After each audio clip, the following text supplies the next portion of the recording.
Okay, filming my audience. Yo. 1, 2, 3, 4 adults. Alright, good, awesome. Alright, my name is Adam Trahan. I'm here to talk to you guys today about the 2013 Heisman Trophy candidates and the winner from this year's Heisman Trophy. Now, last year, as you all remember, Johnny Manziel won the 2012 Heisman Trophy. He was the first freshman to do so in the history of the award, some 75 years. Well, this year, got something a little special for you, Ags. Another freshman has won the Heisman Trophy. By an astounding margin, it was the Florida State University's freshman quarterback, Jameis Winston. Now, we're going to take a look at the candidates from this year. There were 6 front-leading candidates, according to ESPN, who covered the event, and they held the polls. We had 4 quarterbacks and 2 running backs. The 4 quarterbacks were freshman quarterback Jameis Winston from Florida State University, senior quarterback A.J. McCarron from Alabama, senior quarterback Jordan Lynch from Northern Illinois, and sophomore quarterback Johnny Manziel from Texas A&M.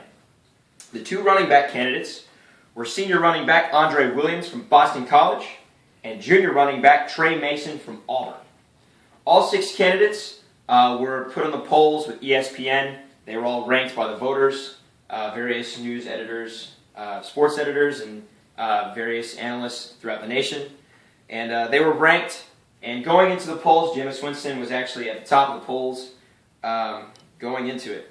Now, what is completely astounding about his win this year with the Heisman Trophy is his large margin of victory.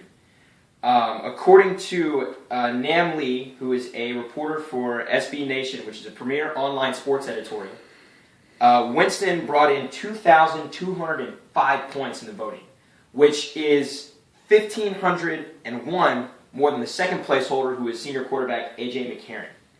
Now, the reason this is astounding is because it was the 7th largest margin ever for someone to win the Heisman Trophy by. And that is quoted to the New York Times. They're the ones that covered that part of the story.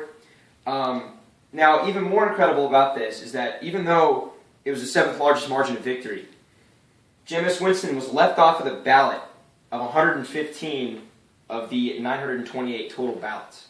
So even though he's left off of about 13% of the ballots, he's still the 7th largest margin of victory in Heisman Trophy history. Now, along with that, out of those 928 ballots, 668 were first-place ballots for Jameis Winston, which was the 9th most in Heisman history. He was left off 115 ballots, and he still held top 10 spots for the most first-place ballots and the largest margin of victory. As a side note, with the other five candidates, each of their scores were within 300 points of one another. A.J. McCarron had 705, and the candidates below him had between 700 and 400 points. They were all come together at 300. Jameis Winston had 2,205, an astounding 1,500 points higher than the second highest person, Now, going forward from this, it'll be interesting to see where Jameis Winston goes with his Heisman Trophy, especially considering all the flack that Johnny Manziel caught last year being the first freshman. So we'll see how Jameis Winston handles himself with the media and just as a player and a person in the offseason. And Jameis Winston is going to finish up his Heisman winning year on January 6th when Florida State University takes on Auburn in the BCS National Championship, which will be played at the Rose Bowl in Pasadena, California. Do I need to pan that? Oh yeah, we got to pan again. My audience is still here. All 4 of them. Thanks and gig 'em.